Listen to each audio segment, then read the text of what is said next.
Hello, everybody. This is Joseph P. Farrell with news and views from the Nefarium on April 16th, 2015, and you'll notice I'm smiling.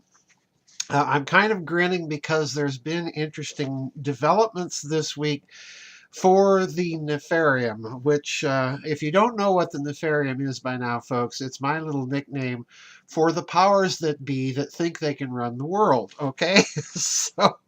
There has been interesting news today for the Nefarium because China, which very much wants to be a part of the Nefarium, as you know, has released some interesting information, and I do want to talk about this. The information concerns its Asian Infrastructure Investment Bank, the so-called AIIB. And interestingly enough, I checked this story both on Xinhua, which is the Chinese government's English language service, their online service, and on RT. And of course, there's more information coming out about this on RT than there is that I could find anyway on Xinhua. But if you folks find more information about this, please don't hesitate to send me the stories because this is developing into into a very interesting story. So let me talk about the way RT right now is presenting the story, because the story is being presented in such a way that it's almost as interesting to look at the way the story is being presented as it is the story itself. And I'll get to that in a minute. RT's headline is this: $50 billion Asian Infrastructure Bank approves 57 founding members. All right. Now, listen to the second paragraph of this article, and I'm going to read this to you and then comment. Sweden, Israel, South Africa, Azerbaijan, Iceland, Portugal, and Poland were all included as founding members, according to a statement released by the ministry on Wednesday. The ministry added that although the March 31st deadline for founding membership application has passed, the bank will continue to accept new members. China has rejected requests from North Korea and Taiwan to join the investment bank. Now let's stop right there, because as I said, it's almost as interesting to read the way the story is being presented as it is the story itself. Why does Russia Today mention the following countries among the 57 founding members? Sweden, Israel, South Africa, Azerbaijan, Portugal, and Poland. All right.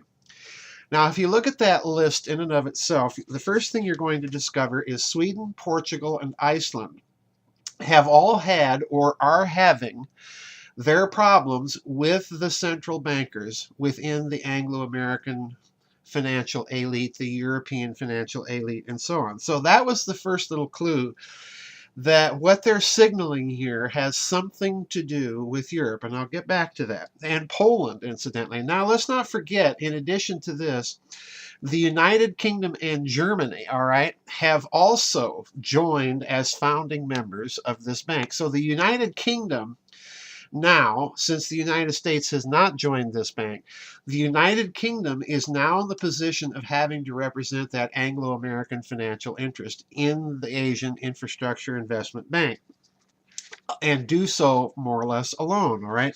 Now, it remains to be seen if the United States is going to apply and be accepted in that bank. But the other interesting thing here is Israel. Why would Israel join this bank? Well, this is a clear break for Israel, as it is for the United Kingdom and as it is for Germany, with the Western financial power system, with the Western financial structure of power, all right? And I suspect the reason that Israel is doing this is that they want to gain some measure of influence or leverage, or at least input with the Chinese, to perhaps use that influence to notch down the tensions with Iran or get the Iranians diverted away from their nuclear power goals, which incidentally, folks, I will be talking about that a bit in the new book, because I think people are under a lot of misimpressions about what Iran is up to. Now, let's continue with the article. A little later on in this article, the next paragraph, in fact, we find this statement. The AIIB is, quote, an open and inclusive multilateral development bank, unquote. China's Vice Finance Minister Xi Xiaomin was cited as saying by the Xinhua news agency. The 57 founding members cover 5 continents, including Asia, Oceania, Europe, Latin America, and Africa, according to Xi. The founding members will have priority over other countries which might sign up later, as they possess the right to establish the rules for the bank. Now, in other words, what this means is Iceland, Sweden, Portugal, all countries which have had their difficulties with the Western financial structure, and in particular, the financial diktats coming out of the European Central Bank in Frankfurt, all of these countries are going to have an input in this bank. And please notice what the Chinese Vice Finance Minister said. This is a multilateral bank. So in other words, this is a little dig at the unipolarism of the Western financial system, and largely that means a little dig at the City of London and Wall Street, okay? So let's read on, because right at the end of this article, there's a very, very revealing statement, I think. Russia, and remember this is RT reporting this, Russia became a founder of the AIIB after applying for membership 2 weeks ago. So no surprise there, we all knew that was coming. The final paragraph of this one, I think, is the humdinger, so to speak, or the second to final paragraph. Listen carefully.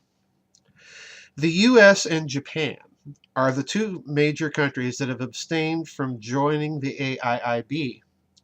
While the U.S. has been pressing its allies not to join the institution, which is expected to challenge the Washington-based World Bank, Japan hesitated over its relationships with Washington and the AIIB's potential rivalry with the Asian Development Bank. So in other words, Japan is in the driver's seat here. I hope you caught that. Japan was in the driver's seat, and what's at stake here is the Washington-influenced Asian Development Bank or the Chinese bank. All right, now listen carefully to what RT goes on to say. Japan hesitated over its relations with Washington, not over its relations with the rest of Asia, and the AIIB's potential rivalry with the Asian Development Bank. Earlier this month, Washington reportedly questioned Japan following the rumors of its possible participation. But Tokyo has denied everything, unquote. All right, now, folks, it doesn't take a rocket scientist to figure out that this little part of the story that didn't make much of the news in the West, all right, I don't recall hearing it, but then again, you know me, I don't listen to much television. But this is a little bombshell, because what RT is doing there, and again, the story is almost in the way the story is being reported rather than in the story itself. What RT is doing there is it's signaling the fact, yeah, Tokyo was considering, and we know that Tokyo was considering joining the Asian Infrastructure Investment Bank. And the only reason it hesitated was Washington caught them in the act and Tokyo denied everything. All right. So in other words, here's what I'm going to predict. I'm going to predict that the Chinese are going to hold open applications for certain countries in this bank, like Japan, that they would very much want to see as participants in this bank secretly. And it could be that they're going to sit on the Japanese application and make it public later when the diplomatic tensions are not so high. All right. This is what I think will happen ultimately with Japan. So in other words, folks, let me go to the final paragraph here and let you know what all of this is really about. There's one statement at the end of this article that you need to pay close attention to. The initial subscribed capital of the Asia Infrastructure Investment Bank will be $50 billion and is planned to be increased to $100 billion. The AIIB will provide financing for roads, railways, airports and other infrastructure projects in Asia. It is expected to be established by the end of this year. Now, this is the key as to why we have Israeli involvement and why we have Western European involvement, including the big two, the United Kingdom and Germany. All right. And quite frankly, friends, it would be a big shock to me to find out if we finally get the complete list of these 57 founding members. It would be a big shock to me to find out if France and Italy were not members of this bank, and for that matter, Spain as well. All right. What's really going on here, I suspect, is that this is the mechanism. This is going to be the funding mechanism now for expanding the overland trade routes between China and Western Europe going through Central Asia. All right.